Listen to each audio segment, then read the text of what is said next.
Thank you for joining us for this episode of Simply Brilliant. I'd like to talk today about grit and learning.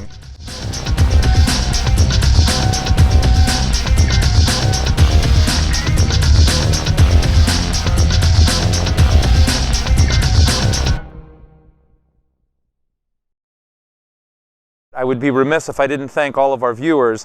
While we do this for thought leadership and for education, and we do it for our own selves, our own enjoyment and betterment, I must admit that it's really nice to get the accolades that we receive, whether in person or via email. So thank you very much for your feedback. It really makes a big difference.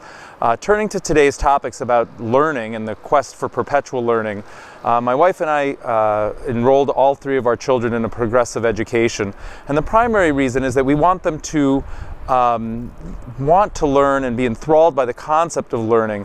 While there's nothing wrong with rote memorization, it's not something that we particularly subscribe to. And so the concept of learning for learning's sake and always being curious is really important.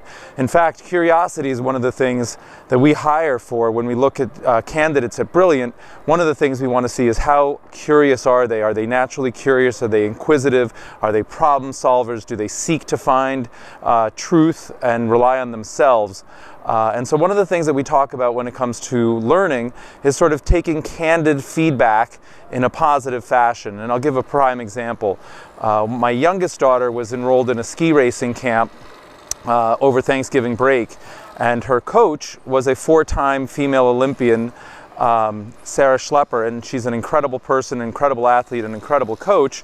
And when I picked up my daughter after the first day of skiing, I said, "So how did it go today? What feedback did you get?" And she said, "Well, Sarah said," and I quote, "I sucked today." And I thought, oh my goodness, what's going to happen? How did she respond to this? What is she going to think about all of this?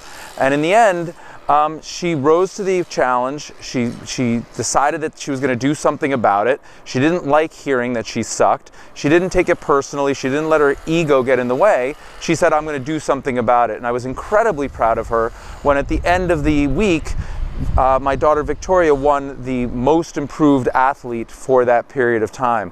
And so that's sort of self-determination where you're going to take feedback and not fold. And we've seen it happen with friends and employees and others where you'll offer candid feedback in a very direct fashion meant to improve and be supportive and so on and so forth, and ego gets in the way, or somebody thinks that you're wrong and so they quit or something like that.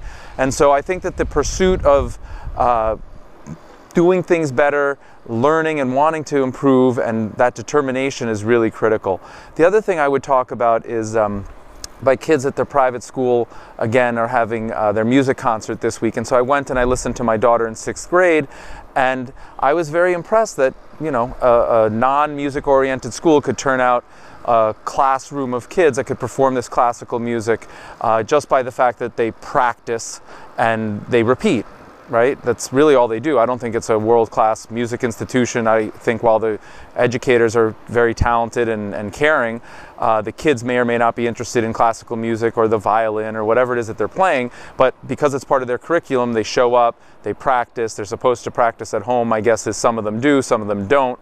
But the point is, there's a curriculum, they go through the process, and just getting together, whatever it is, twice a week for an hour and practicing and doing a little bit of practice at home, they could put it all together and they could play this beautiful piece of music. And what was amazing to me was then listening to the 7th graders, and then followed by the 8th graders, going through the same program, just how much an additional year of practice of an instrument and education really improved. It was discernible between the 6th grade and the 7th grade and the 8th grade.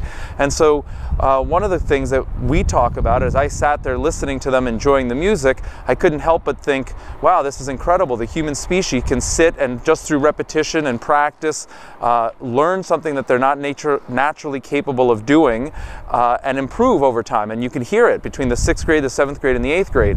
And I thought to myself, well, what if people were really engaged in what it was that they were doing, whether employees or students or athletes, but instead of just showing up for the classroom and going through the motions for an hour and playing the violin or whatever instrument it is, what if you were really, really engaged and you were in that moment and you were really eager to learn and do the best performance you could, and you took feedback positively and you were determined to improve and so on? How much better would those people be? And I think that the answer is those folks are enrolled likely in a music school and they're doing far better work.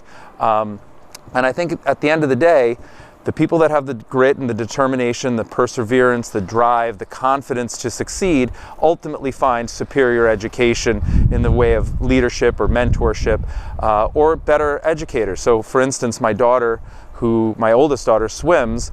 We just moved her from the varsity swim team to a swim league, and the reason is because she gets better coaching. They focus a lot more on the stroke, on the glide, and then on the little things that really make a huge difference, right? Like the start. If you get a better start or a worse start, that could be the difference between first, second, or third place. It's that close. Likewise, the flip turn at the end of the lap. The people that make the turn the most effective and efficient and with the best technique can oftentimes win. And when I watched her at her most recent meet, I was disappointed that at her flip turn it wasn't very good. She actually came out underwater almost in the neighboring lane, and that's just an inefficient use of energy, and that should be forward momentum as opposed to sideways. So the desire to learn and grow and practice and be diligent with proper coaching and mentoring and dedication and perseverance can lead to great things. And so I just wanted to share a couple of thoughts on learning and grit with our audience. Thank you very much for watching this episode of Simply Brilliant. We hope you've enjoyed it, and we'd encourage you to share this with all your friends and go ahead and subscribe. So with that, thank you so much. Have a wonderful day.